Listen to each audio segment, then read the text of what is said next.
Hey, welcome back to the Club Junkie podcast. Hopefully you're having a great week. I know I open it with the same way. I try to kind of like switch it up, and I just can never switch it up. But anyway, hopefully you're having a great week. It is Thursday morning or Thursday, maybe it's Thursday, or it's Friday, or whenever you're listening to it. But it is near the end of the week. Hopefully you're getting ready for some golf this weekend. Hopefully it's nice where you are. Before we jump into today's episode, I just want to let you know this episode is brought to you by Titleist and the brand new JUNKIE SM10 wedges. The JUNKIE design team is always grinding and always comes up with ways to make each new release better than the last. With the new SM10 wedges, they've done it again, thanks in no small part to the tremendous input they get from the countless tour pros who play JUNKIE wedges. Better players make better wedges. The feedback the tour pros give directly leads to the improved performance you'll experience. If you know Aaron Dill, he's out there every week on tour, working with the best players in the world. All that input comes back to the design team, and JUNKIE bases a lot of stuff off that. One example is the CG in the lower lofts of the SM10 shifting to help full shots hold their line better. Think fewer pulls, more pins. SM10s produce a piercing, low flight tour pros love from a wedge, but any player can benefit from the added control of lower flight. I've been playing these JUNKIE SM10s for a while, between the 56 and the 60. Definitely compared to the SM9s, notice something that flies a little bit flatter and more penetrating. Can say that my wedge game is probably a little bit better from that, but you know, I'm not that great of a wedge player, but they've definitely helped. So get better wedges and become a better player with the JUNKIE Design SM10 wedges. Go to Vokey.com to sharpen your short game with the SM10 and find a fitter near you. So we're back Thursday, and we're going to talk about those Epon AF-307s today.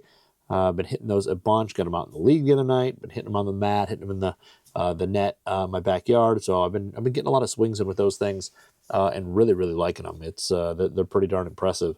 So we had league last week. Didn't play my best. I came out and shot like played really well in the first couple holes, and then just I guess around went. I just kind of started getting a little loose, and then on the 16th hole, hit a bad drive over to the left side. I didn't think it would actually be in that bad of a spot. Ended up being right behind a tree. Decided to play it the easy thing, just punch it out, get into the fairway, we'll wedge it on, and I caught the very bottom limb of this tree, and it didn't even make a noise. It didn't knock. It didn't hit anything I thought solid. Never found the ball. So no idea where it went. It didn't fall straight down. I mean, it looked all over.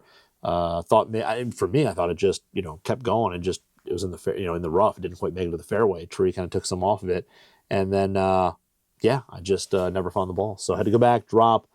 Had a stroke there, then kind of hit into the bunker. Didn't hit a great bunker shot out, and then in frustration, kind of hit a putt down the hill that went 10 feet by and missed the one coming back. So honestly, one hole, I shot 41. One hole, just didn't play well, but I hit most things really, fairly solid. The only thing I didn't hit well was the Elite Hybrid. I only hit it once on the 15th hole. I kind of flared it out to the right in the trees. Didn't have a great punch out there either. Kind of hossled a little bit, kind of shanked it. Left it up to the right, and then I had to kind of hit it over a tree onto the green, which I actually did, and hit a really good shot there. So I'll talk about that shot a little bit late in the review because it was pretty good. But it was just it was just an okay round. Made a few putts. The Kevin Burns putter was solid. I didn't make anything crazy, but made a few solid par and bogey putts to kind of keep the round on track.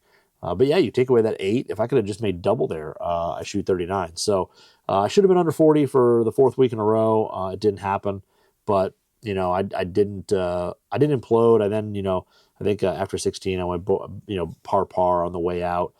Hit a great shot. Didn't hit a great drive on 17, but then hit a really good 3-wood off the tee on 18. And it actually just ran out of kind of fairway because I hit 3-wood or my 4-wood. Instead of 7-wood, so it kind of ran out right where there's a bunker and it kind of comes, kind of pushes into the fairway, and just ran into the first cut there. So hit a nice little wedge on, 2-putted away, and shot 41. So like I said, take away the 8, and I didn't play too bad. Crushed some drives at the QY35 LS out there with that Artera EC1 gray in it, and I hit some really good drives other than 16. On the par 5, par 5 is a short par 5, but I hit a just kind of booming, kind of penetrating draw around the corner, and it was downwind.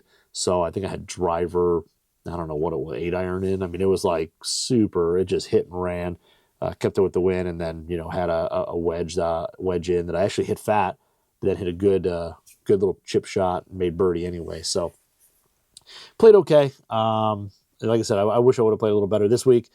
14 new clubs, but we're going. Right now the leader in the clubhouse in terms of gamer irons, 3DP Tours from Cobra.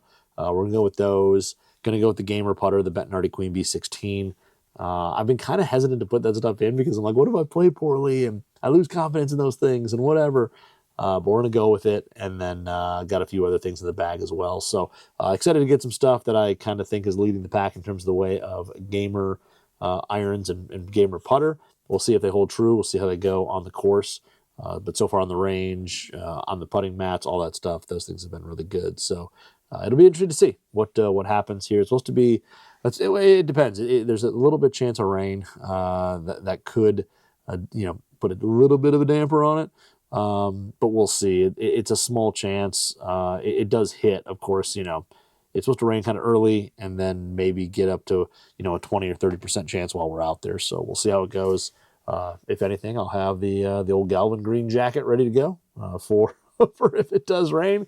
And the nice thing is the Moto Caddy has a nice little umbrella holder, so I usually stay fairly dry when it comes to that. But anyway, today we're going to talk about some new irons. I know a few weeks ago talked about the Mura TC202s. Always fun when you get to get some Japanese forged irons. And I was nice enough, or the folks over at Epon were nice enough to send me a set of AF-307. So this is a brand new iron for them. If you're not familiar with Epon, Endo is the forging house that forges irons, a lot of forged irons for a lot of manufacturers. And typically those forged blades, cavity backs, whatever they are considered, the ones from Endo are considered extremely high-end, very nice. They're always soft feeling. Really just a great forged iron comes out of Endo. And we've seen it used by big manufacturers, whatever. The Epon is the Endo brand. So Endo has its own brand of iron called Epon, and this is kind of where they show off their latest and greatest, their forging technology. And as much as you think like forging, it's like, oh, just, you smash some metal into shape and it's done. There is a lot that goes into it, especially nowadays when designs are getting so much more complicated and you want to have, different ridges and ledges and different angles and all this stuff to get CG in the right place and, add forgiveness and, change ball flight, whatever you're doing. That stuff being forged in is difficult. And when you press metal, it squeezes it and pushes it and it moves around, and it doesn't always move around the way you think it does all the time. So like they have to test stuff out to see how do you get some of these depressions and some of these raised parts because the metal has to move around places, and you have to kind of predict where it's going to go and make it go certain spots. So as much as, forging seems very, very simple, it's not. And now you're forging with, the intent of adding, say, tungsten and things like that into these heads to make them more forgiving. And in Epon's case, in this iron, make them, a little more forgiving, but also make them slide that CG where they want it. So those type of things aren't easy to do, and they need to kind of figure it out and do it. And Epon is kind of the brand that Endo uses to kind of show off what they've done, what they've learned, and what they're capable of going forward when it comes to forging irons. So Epon's had a long history of being a really highly revered brand. They're extremely soft, very well made, high quality. The tolerances are great. I mean, everything on them is really, really solid. And they do a lot of really nice forged irons, everything from a muscleback blade. They have one called the Tour MB3, the AF Tour MB3, which is fairly new out. They used to have an MB2, but the MB3, which is just kind of your traditional muscleback blade. And then they have like a CB2, an AF Tour CB2, and then you get into this AF-306. This is the kind of the next step beyond. And while it's not really considered a player's distance iron, because I think they would probably consider the 707 more that, because that's got kind of like a floating face on it. And I don't know if the 507, no, it's one piece. So the 507 is going to have a thinner face than these 307s, be a little bit bigger, but they make kind of a progression. So 507 is probably in that player or player distance kind of category, where this is more kind of that like aspiring CB iron. But when I was talking to the guys over at Epon, they were kind of telling me like this iron here is not built for speed. The face isn't super thin, anything like that. It's a one-piece forged head. They have noticed some speed on it. So, compared to just like their blade or some of the other irons, the CB2, this thing does have just a little bit of speed to it as you start hitting it. And overall, I think the look of it, I think is really good. I know I posted photos in the Golf to Breaks forums. Some people were like, the cavity's a little too busy. I honestly don't think it's that busy. I mean, there's stuff there, but I mean, I don't think anything more than anyone else. It's got a nice satin chrome finish to the whole thing. When you look at the whole iron, it's got a nice satin chrome to it. And then in the back, they've got a little bit of like shiny kind of mirror chrome around the outside of the cavity. And then the inside seems to have this kind of like a silver matte type of paint to it. So really good look. The face on it, again, satin chrome. They've got, where it frames out the grooves. That's actually laser milled. So they do that to actually improve spin performance. So did a bunch of studies on wet, dry spin conditions. And let's be honest, most of us when you play golf, there's a lot of moisture out there, even if it isn't just like raining or anything like that. Whether you're playing early and there's dew, or it's just grass, all that, there's moisture there. So they did a lot of study there, and they did this. You can't even really tell it's there. Like, you have to kind of look at like the very top line on it to see where the laser milling kind of like stops, and they like the kind of the frosted, like medium blasted center section kind of begins. You can just see it on the very bottom and the very top of the section with the grooves. So there's a laser milling, and honestly, you can feel it when you rub your nail over it, but it's super small, nothing crazy. But that is meant to basically keep spin consistent. So when you get into wet conditions, spin starts to drop, especially with the longer or the shorter irons. When you get into like the higher lofted, shorter irons, the spin just starts dropping off. So doing this adds that little bit of friction, or adds some of that. Reduce or removing some of the moisture out of there, and makes it spin a lot better. So they're getting better spin consistency from spin out of the irons, especially the short irons. And when you see stuff that spins too much, or a ball that kind of does it, usually you see kind of like a little bit higher flight that kind of falls out of the sky, and you don't quite get that distance that you're looking for when it's wet. So kind of interesting there. You don't really think of a forged cavity like that it's got kind of high-tech stuff to it, but they do that. And then also in the toe, there is tungsten forged into the head as well as in the hosel. And what they do, that's in a sense not new. There's tons of irons out there with tungsten. They use two different densities. So they use like a higher density tungsten in the hosel, a little lighter density tungsten in the toe. That way they can kind of shift the CG placement exactly where they want it. And I believe this one is shifted just a hair towards the heel. Helps kind of let that club head kind of get squared impact just a little bit easier. And then it doesn't play, this is a slightly longer blade length. I wouldn't call it crazy, but it plays a little bit shorter than that. And to be honest, that CG really does, this is an easy club to swing. It's easy to hit, easy to swing. It is easy to square up.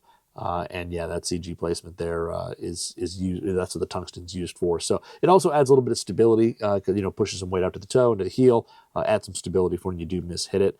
But overall, these are great looking irons. They're a little bit bigger blade. Kind of like, I'm trying to think, I mean, I didn't set it right down next to the TC202. It's probably just a hair bigger than that, but I think it's just on the slightly larger side of the blade length. I think the top line looks really good. It's not razor thin, but it is on the thinner side.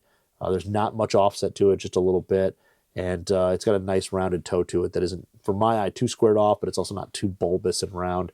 I think they did a really nice job with how this looks. They did change the shaping a little bit from the 306, where the face is a little bit taller, so the face progression looks a little bit nicer as well.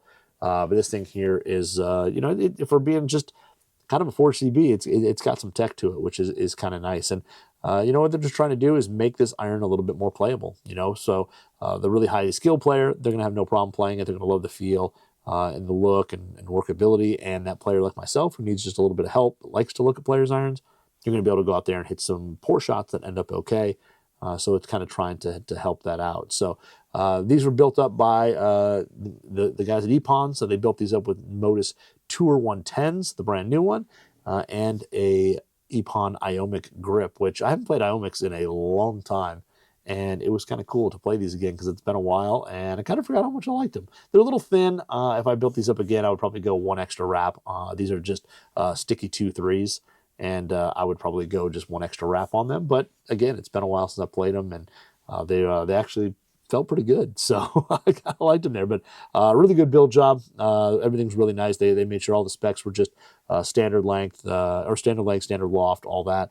These things here don't play off anything too crazy. 32-degree 7-iron, 45-degree pitching wedge, 23-degree 4-iron. So nothing too crazy, not super strong. And if you look at a lie angle of 62 for the 7-iron, so 63.5 for pitching wedge, That might, I'm going to say that depending on the set, that may be half a degree weaker, half a degree flatter, but overall, these things aren't crazy, loft jacked to go a mile. They're meant to have some control and all that. But overall, the package I think is really good. I think they did a really nice job. I think they look great, and I love the sole design as well. If you look at the sole, it's got kind of a pre-worn leading edge on the front, and then it's got some trailing edge relief. And this thing allows it to kind of get into the turf and out of the turf quickly without taking too big of a divot. And I'll talk about that a little bit as well. But overall, just a really nice design. I think they did a nice job. I think the look from a dress is good. And I think the whole set lines up really well, from 4-iron down to pitching wedge.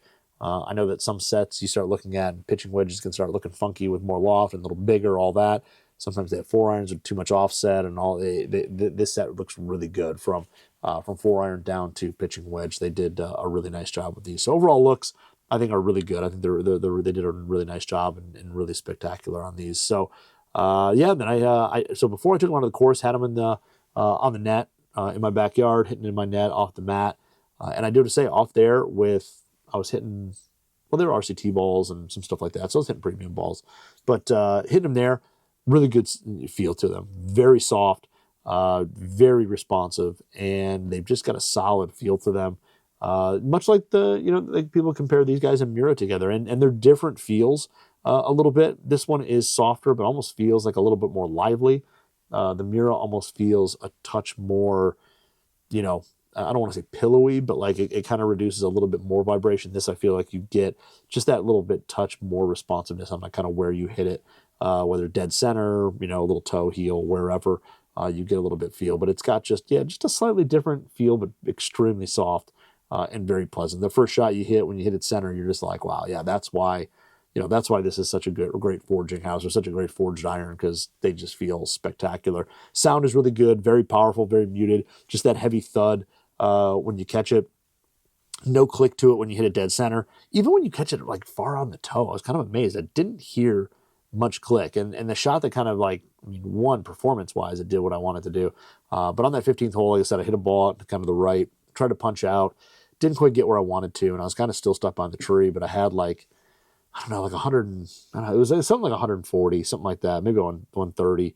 But I had that into the green, but I had this big tree in front of me, or at least a good half of it. And I just took 9-iron and just gave it a good swing and hit it off the toe. And it was in the grooves, but there wasn't a whole lot of groove towards the toe that was left. And hit that, and as soon as it went, it got up in the air, carried pretty much to the dead center of the green. The pin was in the back, but I was just trying to get it on the green anywhere, so I had a putt. And made it onto the green, dead center, no problem, just ho-hum. And when I looked down on the iron, because I could have felt that I didn't catch it 100% solid, looked down, and I was like, wow, that was way out on the toe. And I should not, I don't think, have been where I was on the green. Like, I felt with that strike, then looking at it, I should have been further back and on the front side of that green, because it did carry way further than I thought. So, but a solid shot. I didn't actually hit these on one. When I got out there, hit it on the second hole.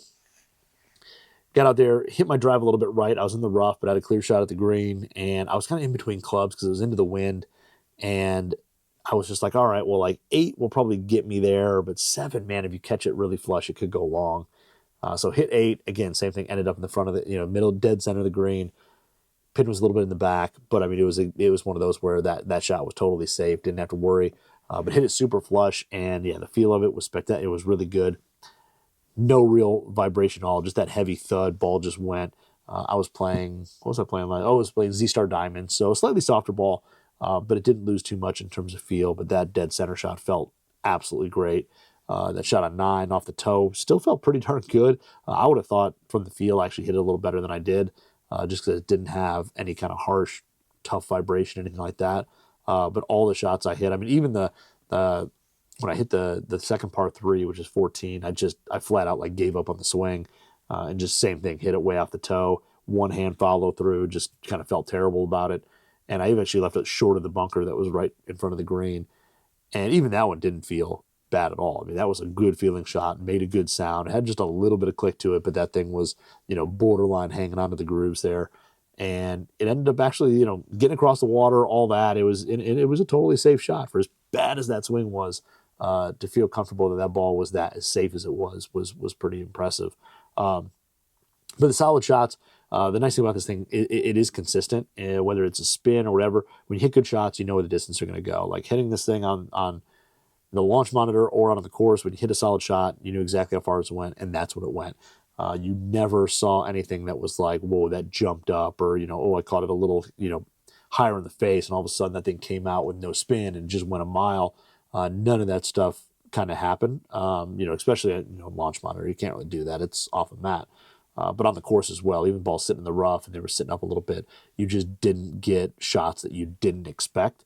The consistency there when hitting balls are kind of looking, and you looked at kind of the average carry, all that, the number just didn't fluctuate a ton. Basically, the worst struck shots I think I saw for me for a 7-iron. 7-iron, I try to go after 160. Like, that's my number. When I hit it good, that's where the number I hope to be at. I think some of the worst shots I saw were like 155, and they were poorly struck, and they still carried 155, still had some launch to them. And then good shots there were in that kind of 162. They were a little bit longer than I thought. There is a little bit of speed there that you just don't expect, but like kind of that 161, 162, you saw a lot of 160s on there, and it wasn't super hard to hit that, even if you weren't 100% perfect, which was really nice. But shots out of the rough ends up really, coming on, getting onto the green with no problem. They don't release a ton. They kind of hit, and like that 8-iron shot in, even being downwind, probably only released like 2 feet. I mean, it was pretty easy. And I'm not like I'm not a high power guy that throws it into the green and spins it back. So for me to hit it like 8-iron out of the rough that hits, releases like 2 feet, and there it is. I consider that for me pretty darn good distance control. I know there's players out there who, it drops and just stops from rough, fairway, whatever. I don't have that kind of game. So unfortunately, that's not my thing. But these things are pretty effortless to hit for being a single piece forged cavity, not being hollow body, not being thin faced, all that. They're pretty darn playable. Like, you don't have to be perfect, and you're going to be able to hit the green still. And like I said, that 9-iron over the tree on 14. My shot into 9 when I hit, or 18 when just out of the first cut was again, I don't think it was necessarily 100% flush, but perfect onto the green, just rolled by kind of underneath the pin, and had like 7 feet up the hill or something like that I almost made. But shots like that where you didn't really have to think like, oh, this has to be 100% on to make it happen, like make a good shot happen. You knew you could miss it a touch and still get away with it. And throughout the round, they were much more playable than I thought. Again, turf interaction really good. Like I said, the course has not been. It wasn't crazy soft that day, but it had rained somewhat recently before that. But out there, turf interaction really good. The kind of like tri-sole on here, this dual bevel. All the divots I took were pretty minimal. Nothing too crazy. Even at the end, when I kind of figured out the wheels falling off a little bit, I started slipping. A lot of it was just getting steep. I was trying to just like really hit down on the ball. And even doing that with the irons, I just wasn't taking big divots. Like, the divots were pretty shallow. The club head was getting through there smoothly and quickly. And with that, that more kind of heel side CG, it was easy to square up. I never really had to worry about leaving balls out to the right or anything like that. I actually did that a little bit with driver that day. I was kind of hitting balls out to the right with driver, but with the irons, with these AF-307s, like, everything was pretty much straight. Straight, maybe a little bit of draw to it, but very, very minimal. Everything was straighter. Not now, like looking back, thinking about it, much straighter than I thought. And then when I looked on just kind of dispersion charts on my Bushnell and my full swing, same thing. You're just seeing shots that really came out and stayed pretty much on line, maybe just fell left or right of the target line. Really bad swings, could go a little bit right or left, and that's just how it is. But for the most part, just very consistent, very straight, not a ton of curve to a lot of the shots hit with these irons. The overall, performance, distance-wise, nothing crazy. I would hit pretty much the numbers I needed to hit.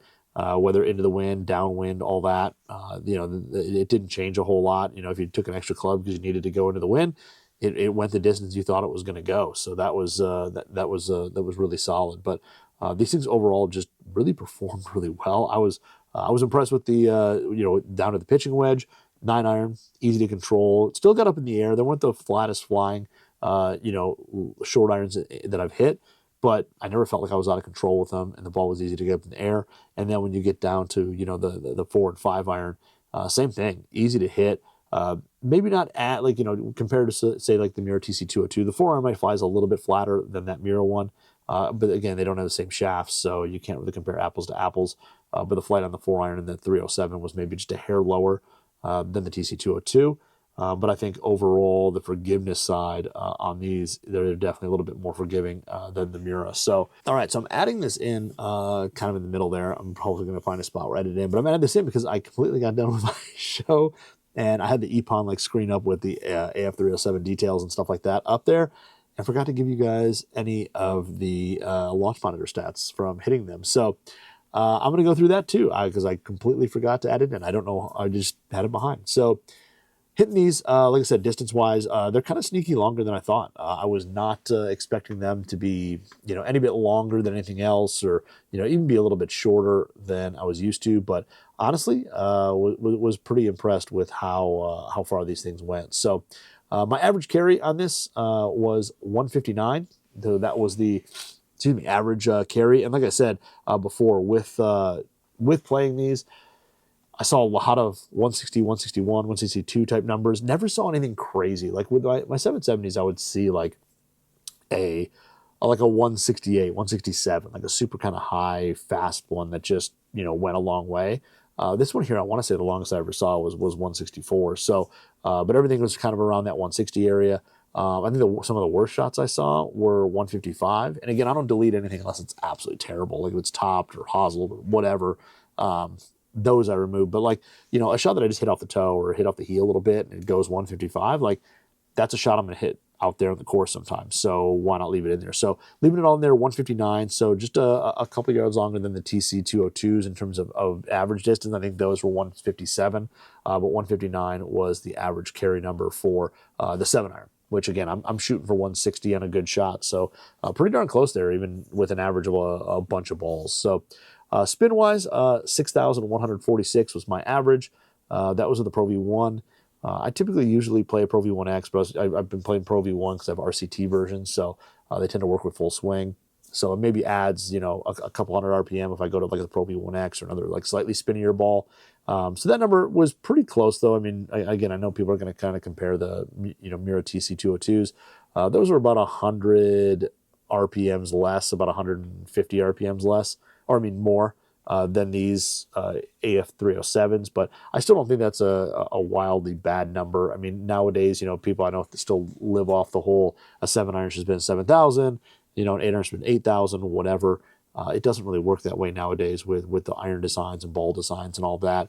Stuff just doesn't spin as much. So typically that number now is like minus 1,000. So 6146 was on average. And that was actually really, really tight because with these, as I said, I wasn't hitting like balls that went for, far right or big slices or big hooks or whatever. So I wasn't seeing that like massive fluctuation of like you hit the big hard left one that, spun at 4,800.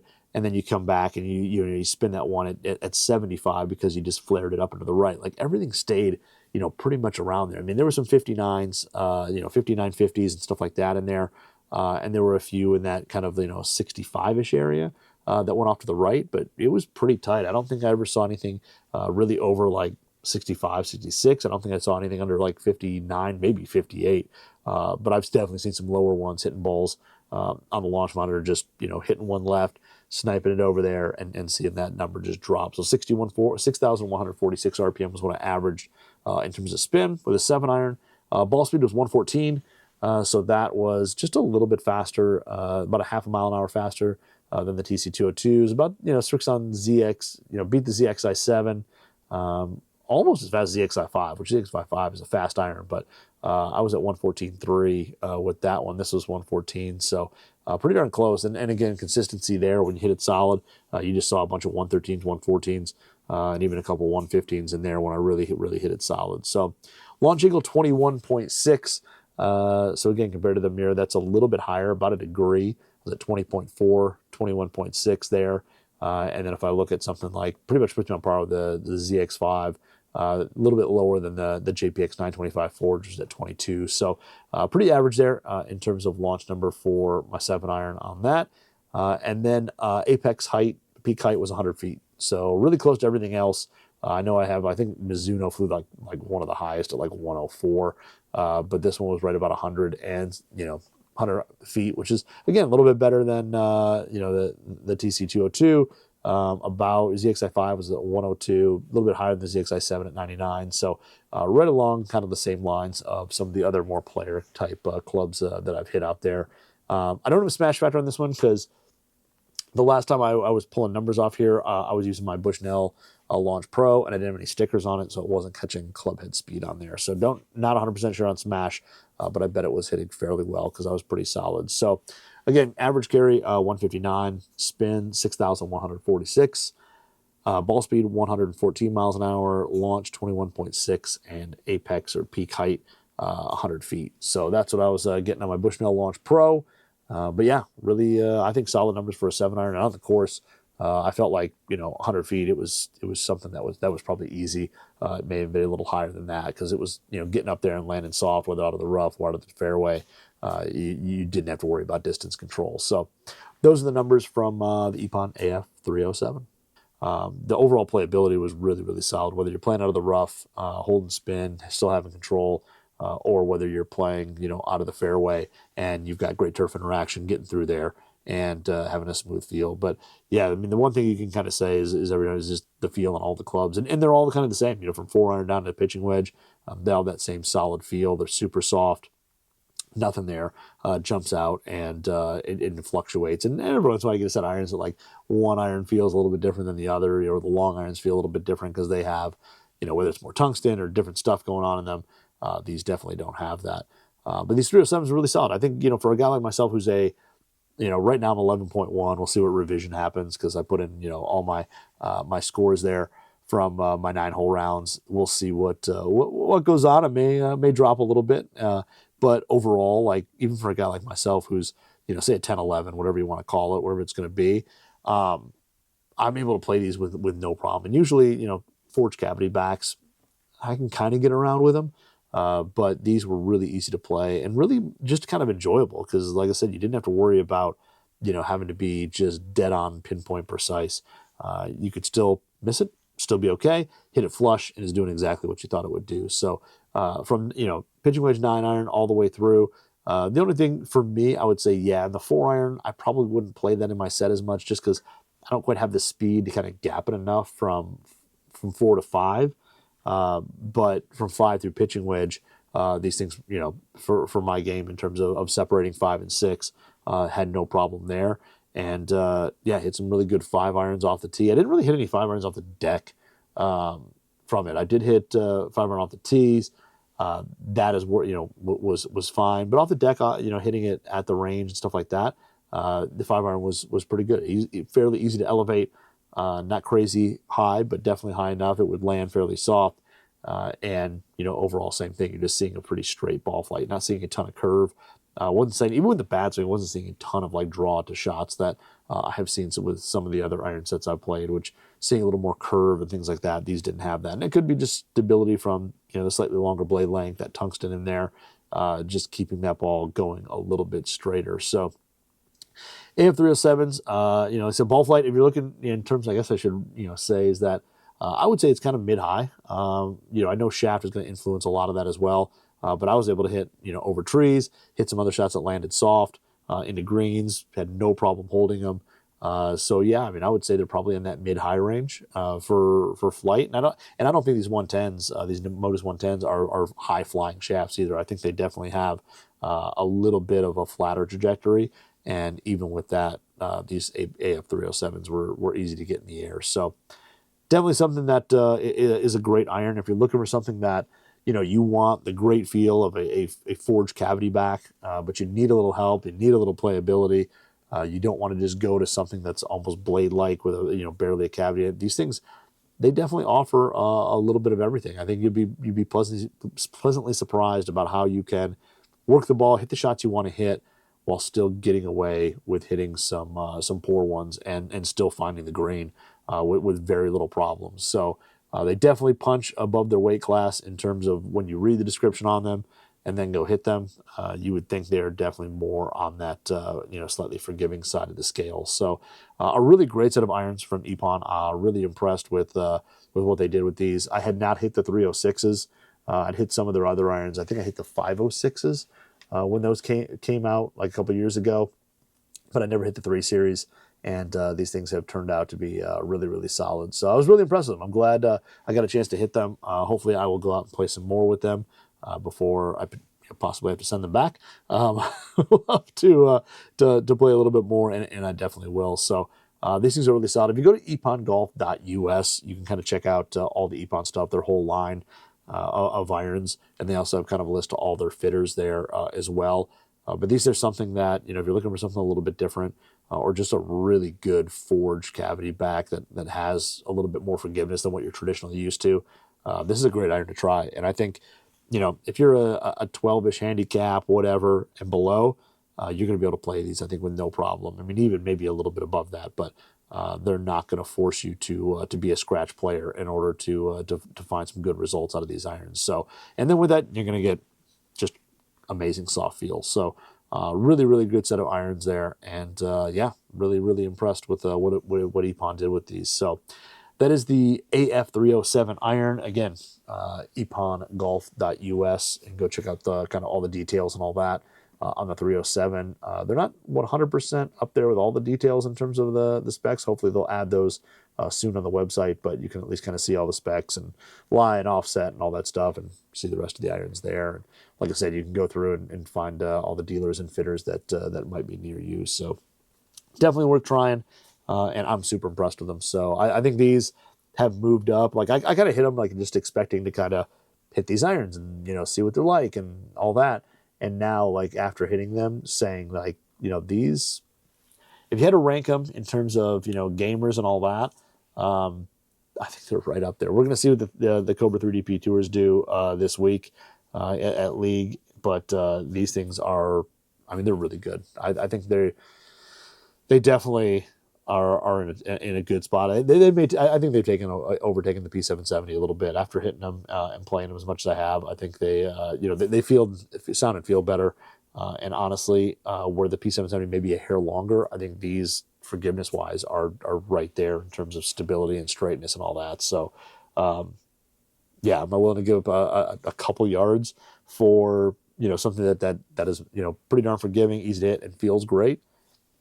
I think I am. So I think these move into second place at the moment. We'll see what the 3DP Tours do, because they have not been on course yet. These have, but I would say that these are probably in second place. So like I said, good job with Epon. They did a great job there, and yeah, they're pretty impressive. So that's all I've got today. Hey, before I go, please, if you are on Instagram, please give me a follow, Club Junkie Pod. If you're watching this on YouTube, yes, you can watch this on YouTube. Golf WX Radio, or to search Club Junkie, and then wherever you're listening to a podcast, please like, subscribe, anything like that. I know it's corny for me to say and all that, but it does help. So hopefully you guys have a great weekend. Play some golf if you can. I'm going to try to, definitely. And yeah, we'll talk next week with some new stuff. So have a great one. We'll see you next week.